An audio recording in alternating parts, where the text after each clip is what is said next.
Hi, everyone. Today we are going to be discussing some self-isolating behaviors, which is a very broad topic. So I have broken it down into a few primary socially isolating behaviors. At the very end, I'll open up the floor for discussion. And if there's need for additional training and something that I have not discussed or something that people have additional questions about, please let us know and we'll make sure to get them answered for you.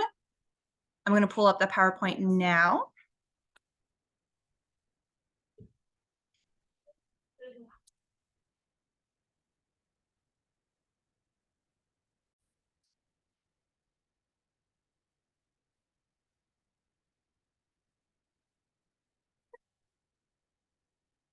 All righty, here we go. So like I said, we're going to be discussing self-isolating behaviors, and we're going to have a primary focus on hygiene. So the agenda for today is, right now, we're kind of doing the introduction. Then we're going to go into social isolation, relationships, and autism. Then we're going to go into some social expectations. Then I'm going to provide a couple brief trainings on some big socially isolating behaviors. So we are going to talk about greetings, we're going to talk about manners, we're going to talk about some conversation skills, and then we're also going to talk about personal hygiene. Then we're going to take a moment to reflect on some realities of children and individuals without these skills, what their life looks like, the challenges that they may face. We're going to go into a little bit of statistics for individuals in the autism community, and then we're going to do a summary, and I'm opening up the floor for any questions you may have.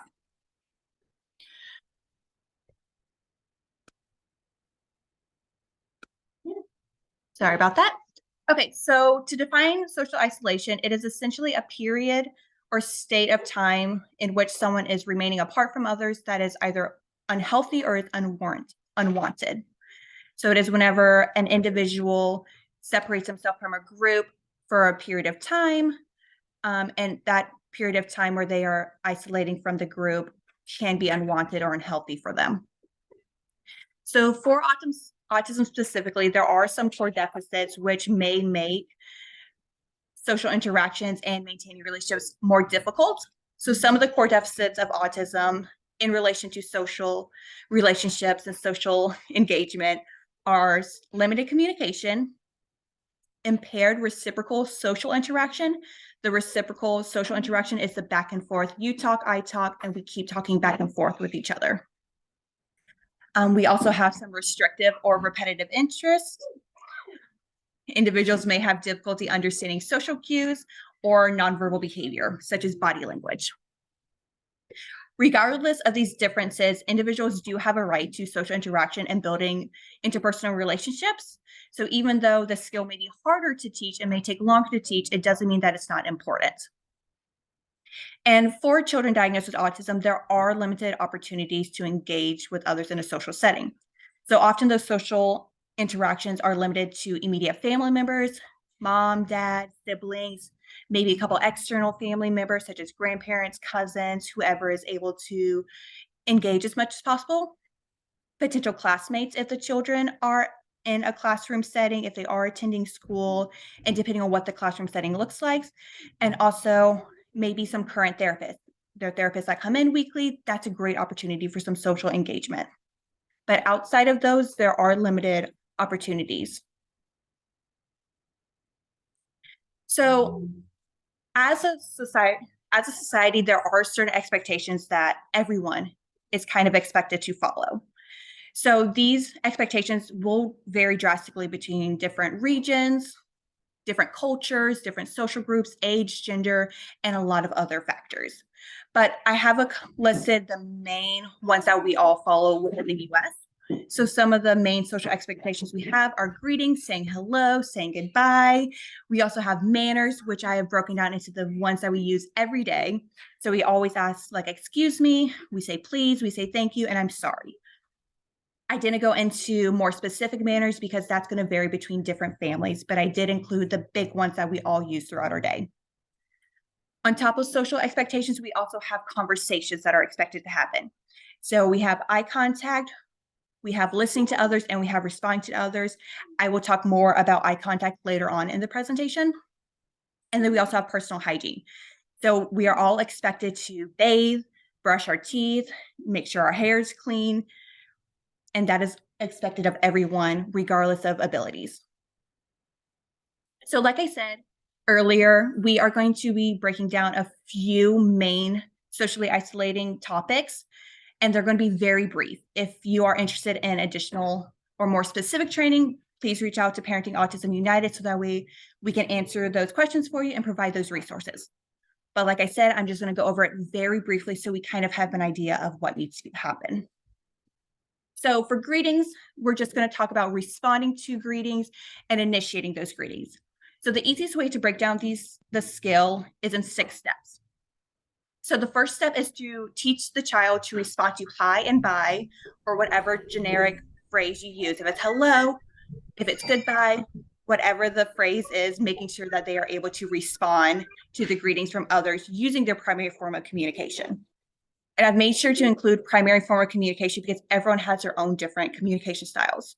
So if they are verbal, then making sure that they are speaking their highs and byes. If they are nonverbal or they prefer to speak with sign language or an AAC device or a communication board, whatever their primary form is, making sure that they can respond hi and bye. So once they're able to respond to hi and bye, then we're going to have them orient to the other person by responding hi and bye. So what I mean by orienting, it does not mean that your kiddo has to make direct eye contact with the other person talking, just that they are shifting their body to be facing the presence of the other person. We don't want someone standing right here and then we're saying hi, staring at the complete other wall. We want to at least be somewhat in the same direction, even if it's looking off to the side, if it's looking at their hair, their nose, rather than making direct eye contact, just facing the body to respond to the highs and byes. Next, for step 3, we're going to teach the child to respond to greetings from others during a preferred task. And so the reason why it needs to be broken down to preferred tasks is if the child is engaged in an activity, are they able to take a quick pause from that activity, turn to the person who just greeted them, and respond with that greeting? If a kiddo can do it when they're doing absolutely nothing or they're doing a math worksheet that they don't want to do in the first place, they're going to be more willing to say hi and bye to people who greet them. However, if they're playing with Legos and they love their Legos, it's a lot harder to respond to those greetings. So to make it harder and make it a little bit more natural, making sure that during a preferred activity, they're able to pause, greet the other person, and then go back to their activity. Step 4 is initiating those greetings. So them actually saying hi and bye to other people. So for step 4, to teach initiating the greetings, have them initiate a greeting anytime a new person enters the same space. So if you guys are in the living room and someone enters the living room that was not there before, have them say hi to that person. With a new person entering a shared space, most likely they may see the movement and naturally look up, and they would be more willing to greet the person. Next step for 5 is to initiate greetings when the child themselves, enters a space with other people. So if you're just walking into the kitchen and everyone's sitting at the kitchen table, they're getting ready to eat. Whenever your child walks into the kitchen with everyone sitting at the table, having them initiate the greeting. Hi, everyone. And then last one, step 6, is to just practice these skills across different environments with different people, all types of settings. So that way it becomes a natural skill and they're not just doing it at home or just doing it at school whenever a new teacher walks into the classroom. Make sure that they can use highs and byes across all their settings that they're going to experience in life.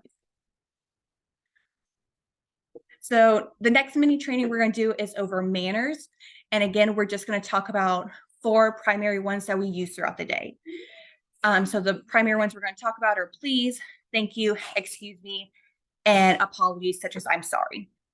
These we use all day, every day. So it's important for the kiddos to be able to understand some basic manners as a social expectation.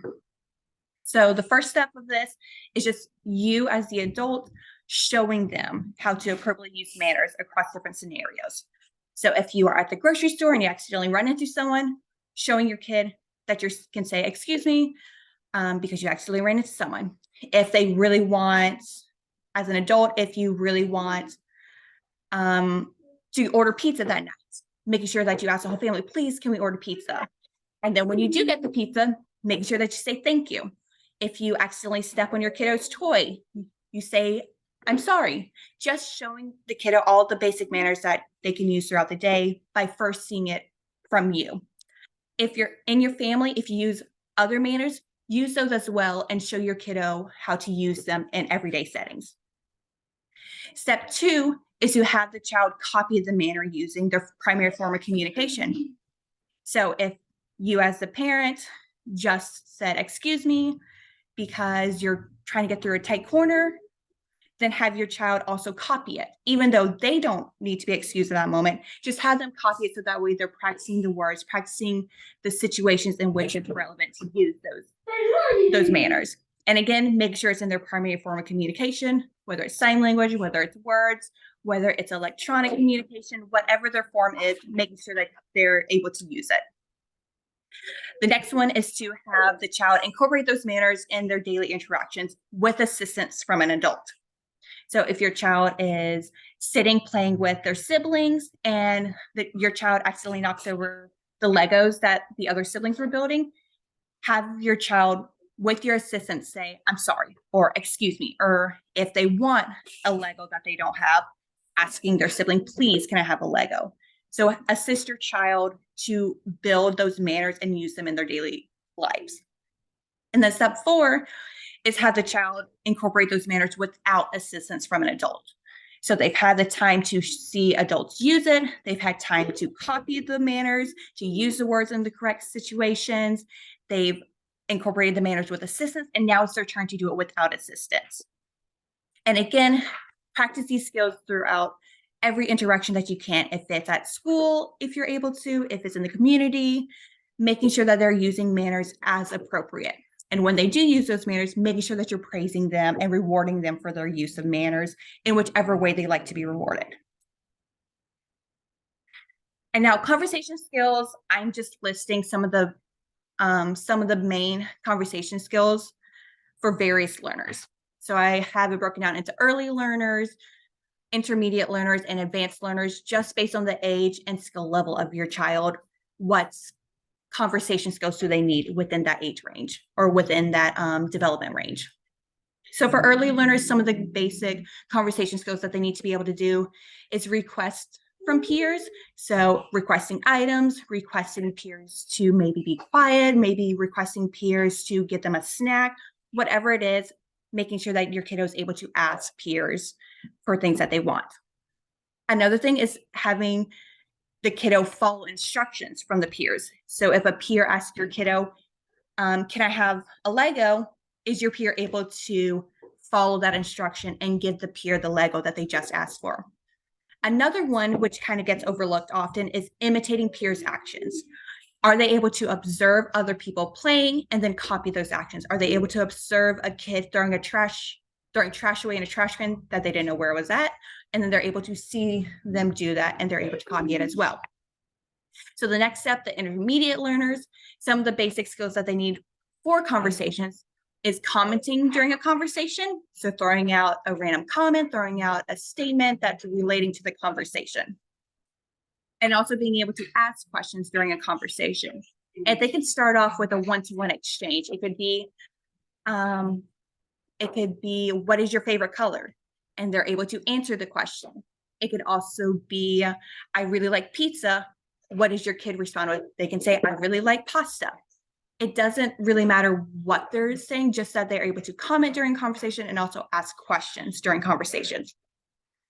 And for our advanced learners, they're going to start working on those back and forth conversations that continue. So one of the skills that they should be able to have are continuing and extending conversations. So they're not simply making a statement, they're not simply answering a question, but they're adding to the conversation. It's going back and forth, back and forth, back and forth until the conversation naturally ends. Another thing that advanced learners should be able to do is initiate conversations. Rather than just responding to someone else coming up to them and starting a conversation, are they able to start a conversation with other people? Another one is responding and reciprocating compliments. So if someone were to walk up to your kid and say, hey, I really like your shoes, are they able to say thank you? Or are they able to go a step further and say, thank you, I like your shoes, or I like your shirt? Are they able to take those compliments and work with them? Are they able to extend them? Are they able to return them? And another thing for more advanced learners to learn is self-advocacy. Are they able to advocate for themselves and say what I like, what I don't like? I don't want this to happen. Can I have more time? Make sure that they're able to support themselves. Okay, so now we're going to go into the social expectation of personal hygiene. So for this one, it's independent bathing, and I've just broken it down into 20 steps, which I understand is a lot. It can be clumped together or it can be broken down even further depending on what level of support your kiddo needs. So for this one, I have it broken down into 20 steps, which I'll go over. And then later on in the presentation, I have a couple visual aids available for those who may need it for their kiddo. So personal hygiene is a social expectation. And ideally, we would love our kiddos to be able to bathe themselves independently without assistance.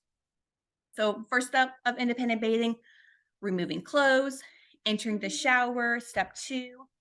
For this one specifically, I do not have having the child turn on the water, setting the water temperature. That can be something that an adult does at first, and as they're able to master more of the skills of bathing, then they can start working on setting the water temperature. Just for safety, I don't have that included. So again, removing clothes, entering shower, wetting their hair, shampoo. So they put the shampoo in their hair, lather of the shampoo, rinse hair, grab and wet the scrubber. So if that's a loofah, if that's a wash rag, if that's just using their hands, whatever they use to scrub their body, grab and wet. Then once the scrubber is wet, make sure to add soap to it. Then we're going to wash the different parts of our body. So breaking it down, start washing the right arm, then wash the left arm, wash the chest and stomach, wash the back as much as physically possible. I understand that washing your back can be difficult, so whatever they can get, great. If they need assistance with like the back scrubbers, that's okay, just as long as they're trying.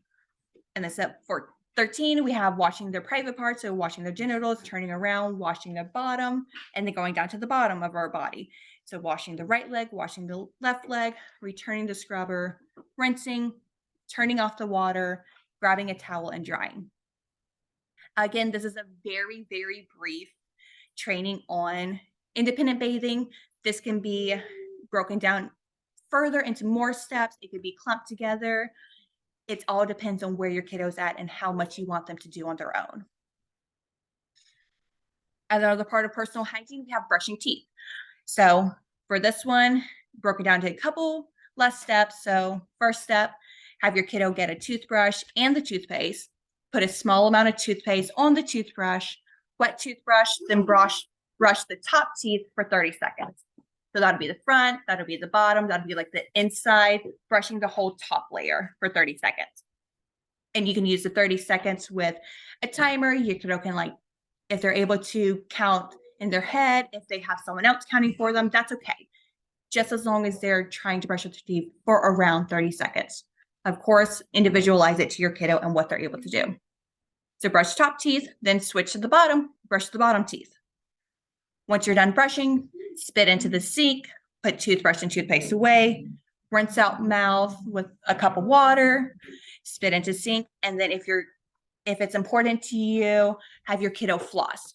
If that is not a step that you would like your kiddo to do, that's fine. Ignore it, and then you have a 9-step process. Another social expectation with personal hygiene is making sure that the hair is clean and making sure that's styled. So we did briefly discuss the cleaning earlier with the independent showering. So I'm just going to step more into the actual hair. So brushing hair, getting hairbrush, brushing left side of hair, brushing back of hair, brushing right side of hair, and then brushing bangs if your child has bangs. If they do not have bangs, then you can skip that step. And then styling hair, there are so many different ways to style hair. I just did a very brief overview and a very simplified version of styling hair. So if you would like your kiddo to style their hair, if they use hairspray or gel or whatever their product is, that's fine. Have them gather that product. Have them brush the left side of hair, brush the back of hair, brush the right side of hair. Again, brush bangs if applicable. Open the bottle of whatever their hair product is. Put small amount of product in hand, rub hands together, and then rub product in hair and the repeat steps 2 through 5, which is brushing through the product that is in the hair now. Of course, this can be individualized to your kiddo, specifically what they like to do with the hair, what they don't like to do with the hair. If they're the lucky kiddos that just wash their hair and let it dry perfectly, awesome. If they're not, then they can have some basic steps to styling hair, which again, I have a couple visuals coming up. So like I said, for independent bathing, there are so many different ways to have a visual for your kiddo to break down all of the steps. This is just one example. You can create your own. You can find them online. If possible, if their therapists have some, you can definitely ask therapists for visual aids. There's so many different ways to create these. So this one, the steps are slightly different than the one I gave earlier, but it still has like turning on shower. For this one, they are gauging the water temperature, getting in shower, wet hair and face, and then continuing through the bathing process. I have another visual aid for brushing teeth.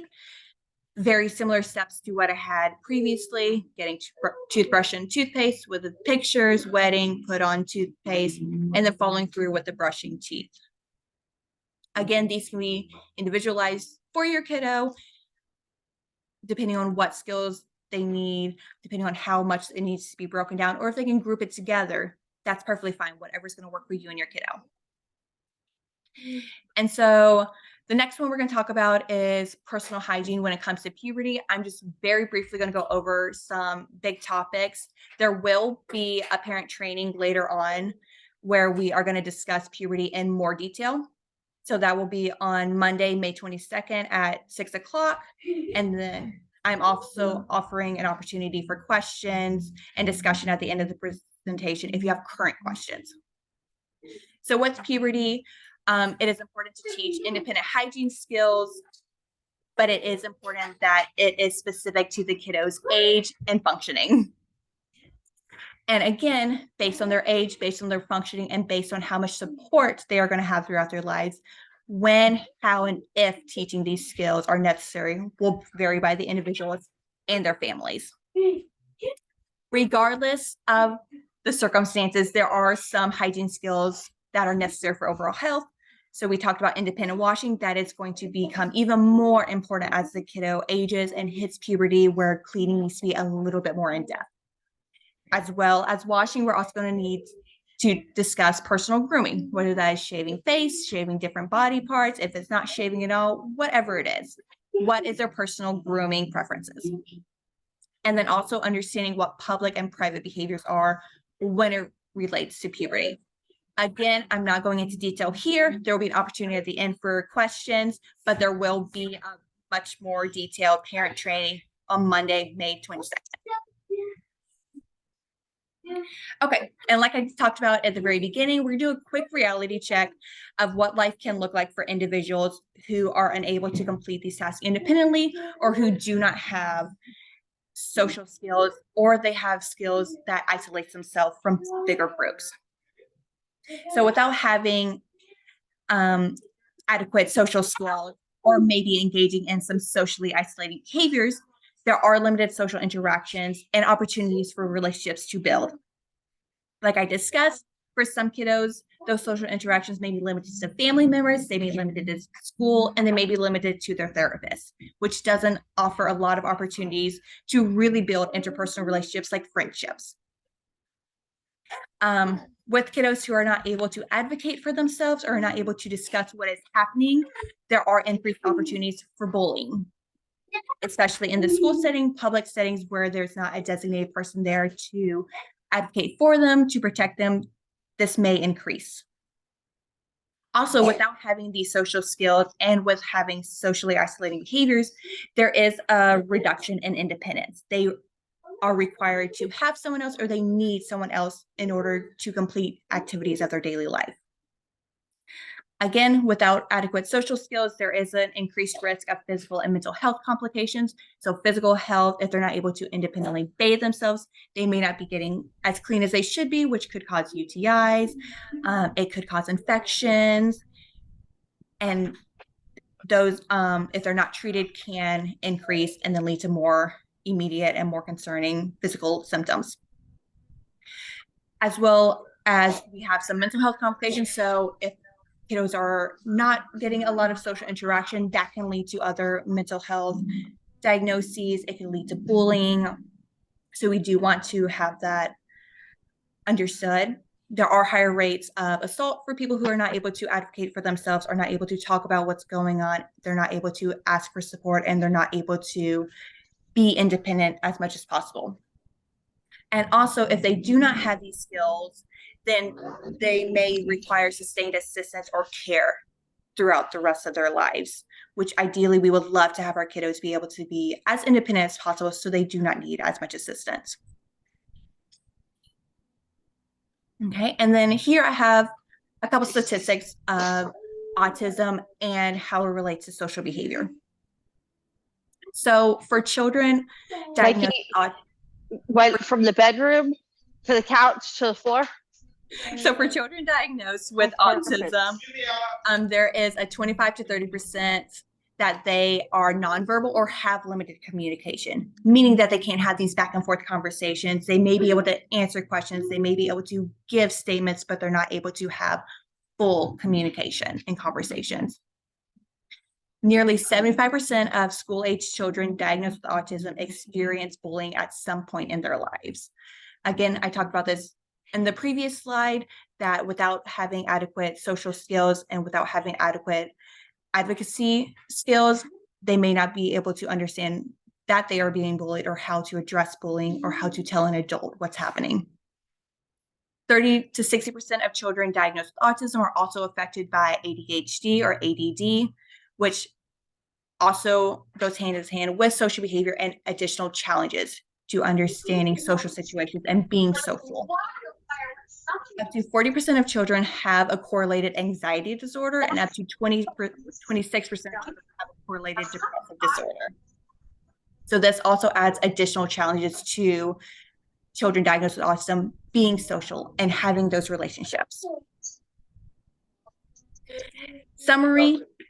So today we have discussed that often individuals diagnosed with autism do have difficulty in social settings and prefer to self-isolate or to prefer to be alone because they understand the rules of being alone. They understand what's required of them, and they don't have all the challenges of being in the social group.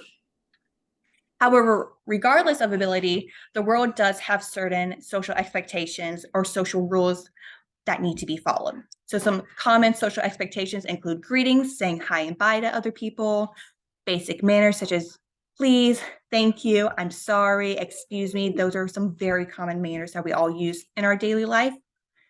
Having conversations in order to build relationships and maintain relationships, and also personal hygiene, which opens and closes so many doors, whether or not you have that skill. And of course, autism may create challenges, but your child's success is worth the additional time and effort it may take to pick up the social skills that they need to thrive in this world. So developing social skills opens the doors for individuals to build relationships, maintain their dignity and their safety, increases independence, and also reduces the need for additional assistance throughout their lives.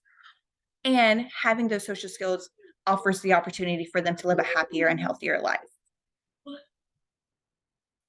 And then now I'm going to open up the floor for any questions that anyone has. We do have a couple people live that if they have any questions are more than welcome to ask. So I'm going to stop sharing the screen. And then we'll go ahead and open up the floor. We have a question. Okay. So the question is unfortunately not related to all those things you said. I thought perhaps maybe the child Okay. is my little guy. Yeah. He has recently picked up the habit of in places like sitting on the van being transported to school. Mm-hmm. He's sitting at school. Yes. He tends to touch in. Okay. Yep. Okay. So one of our parents said that their kiddo is starting to touch themselves in public areas such as transporting to and from school. And I've noticed it almost seems soothing to him, which also brings concern to me. Okay. And then the additional point was that it seems to be a soothing behavior for their kiddo. So that is definitely something that I will go into a lot of detail on during our puberty training. But what I can talk about right now, yes, is Unfortunately for boys, that starts as early as possible for them. So I've worked with kiddos who are 3 years old and they are actively fiddling around with themselves. I've also worked with kiddos older, like around this 7 age, where they're starting to get those early signs of puberty, and they either kind of do it on themselves or without other people realizing, because they're like, oh, they're so young, they're not going to do anything. Maybe they're grabbing someone else to have them touch, not understanding that that's not something other people do for them. So it's also going to be very individual to the families and what their viewpoint is, also what the individual's viewpoint is on what they're able to do, what I'll tell you how we're behavior. handling it now. Yeah, that's completely fine. I know it's specific to individuals. You're fine. It depends. We go, no, and we push Yeah. his hand. Okay. And we yell Mhm. hands, and he instantly takes his hands out. Yeah. Yeah, So, I could say something like he would do the same thing if but I I would don't. say hands. But he doesn't still understand. But I Yeah. don't think he associates the fact. You're right. Yeah. Mhm. I think that's a very good point. I don't think he associates the fact that we're saying that's not a behavior that we do. Yep. So the first step would be kind of teaching him and having him understand where it's appropriate to do that. Of course, depending on family beliefs, religious beliefs, what you guys consider okay in regards to location, what behaviors are okay to do in general. Just the first step is understanding public behaviors and private behaviors. So that would be more of a private behavior, which if the family is okay with, it can be taught in this certain location, in your room with the door closed. You are welcome to do that. In the bathroom with the door closed, you are welcome to do that, depending on the family circumstances. Yes, go ahead. Yes. In the car, it's happening. Yes. I'm okay, like you said. Mhm. Bedroom. Yeah. Do it. One of So- the things that we did was anytime his hands went into his nether regions, Yes. we would have him stop what he was doing and go wash his hands. Mhm. Or if we were in the car, we would hand him hand sanitizer. Mhm. And that way, if he's gonna get tired of us handing him that stuff or getting up and going to the bathroom, that's what we were hoping to do. To redirect. To redirect Yeah, the so you behavior. Stop that. Yeah. So essentially that's like redirecting by giving them a work task to do is, hey, you did that. We cannot do that now. Go wash your hands. And so if they keep touching themselves and they have to keep walking all the way to the bathroom, washing their hands and taking even more time away from maybe doing other activities that they want to do. If it's very quick, you can do like the no hands or hands up, some generic form of that. So that way they immediately stop. Because if you're in the grocery store, you can't have them walk all the way to the bathroom. Because where is the bathroom? Who's in the bathroom? Are they going to keep doing it as they're walking to the bathroom? So that would be a quick opportunity to just be like, hands up, close your hands, whatever your generic phrase is. It doesn't really matter, just as long as they're no longer touching their hands are busy doing something else. Just for like public situations, it's a little bit unrealistic to find a bathroom or to sit down, do a puzzle or something like that. Yep. Because it's not, your hands aren't gonna feel the same after that. Mhm. And I'm just assuming. Yeah. And so I definitely plan to, during the puberty training, to go into that in a lot more detail of breaking down what good public behaviors are, breaking down what good private behaviors are, talking into more detail about privates, those actions, correct age, or what's appropriate to do, just because it's not completely fair to say you can't do anything, because that's not fair to us. If someone were to walk up to you and say like, nope, sorry, you can't do that for the rest of your life, you would have a fit.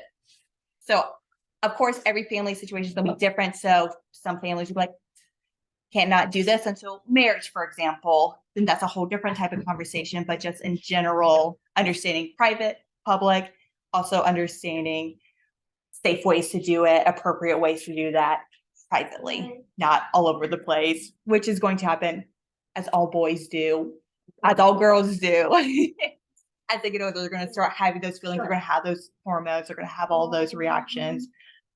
So it's definitely natural, and it does happen at very early ages for boys specifically. I have seen it with early ages with girls as well, but typically the boys, you kind of see it earlier, and it's easy access for the boys. Yeah, sure. Mhm. One last one. Yeah, go for it. So Jimmy is very affectionate with people. Yeah. And he will give them kisses, but it will always be on the lips. Okay. How do you stop? Okay. So the question was, one of the parents here has a kiddo that is very affectionate and likes to give kisses on the lips. How to break that into people you are allowed to kiss on the lips versus you're not allowed to kiss on the lips, or just as they're aging, getting rid of kissing on the lips.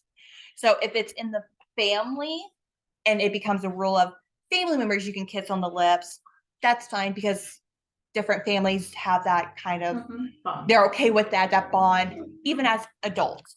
And it's not considered anything inappropriate. That's their culture. That's what they feel is appropriate. And that's completely fine. However, if you're teaching it that way, so family members, these are the people you can kiss on the lips. Anyone who is not on this list, you cannot kiss on the lips. Or if you want to completely get rid of kissing on the lips, like, okay, we're a little bit older now, we can't do that anymore. We can do a kiss on the cheek, so that way they still get that bonding moment with you, but it's not in the face, it's not on the lips, it's just moving the kiss. Yeah. Redirect. Yep. So you can redirect them if they're very not flexible, but like if they're okay with physical guidance, yeah, just turning their head to kiss on the cheek. Or if it's you turning real quick, we can all turn really quickly and be like, okay, we're kissing here now. Or stopping them in the middle as they're like coming to kiss you. Pause, we can kiss here now. Or if we're completely cutting it off, nope, we're not giving kisses anymore. Let's do hugs. Let's go sit on the couch. Let's hold hands. Whatever you find is a better redirection or a better replacement than kissing lips to lips with your kiddo. It's all very family specific and individual specific. So there's no blanket statement. It's all what's going to work for you. What do you want? What is your end goal? And what can your kiddo do? Any other questions? That's my problems right now. That's okay. Well, and what we can do is we can provide more literature on it and look at some articles on it in the meantime, because I know May is like a month away. Yes. It's like a month and a week maybe, Mhm. because it's like in the 20s, so if we come across some stuff, we'll keep that on, the front burner and send you what we get, because I know a lot of people are in the same boat. Okay, good. I thought I was the only one. No, absolutely not. And I can guarantee that any questions anyone has, I've at least experienced it, or I've at the very least heard of it. A lot of parents do feel like I'm the only one in this situation. Nobody's ever talked about this before, but I promise it is happening. You're not the only one that's experiencing anything. I mean, Jackson was changing his diaper and he was just, and that it stayed there. Perhaps it's just a new behavior, I'd say, within the past month and a half. Are there any questions so far on the computer? I've got one chat. Okay, nope, no questions on the computer.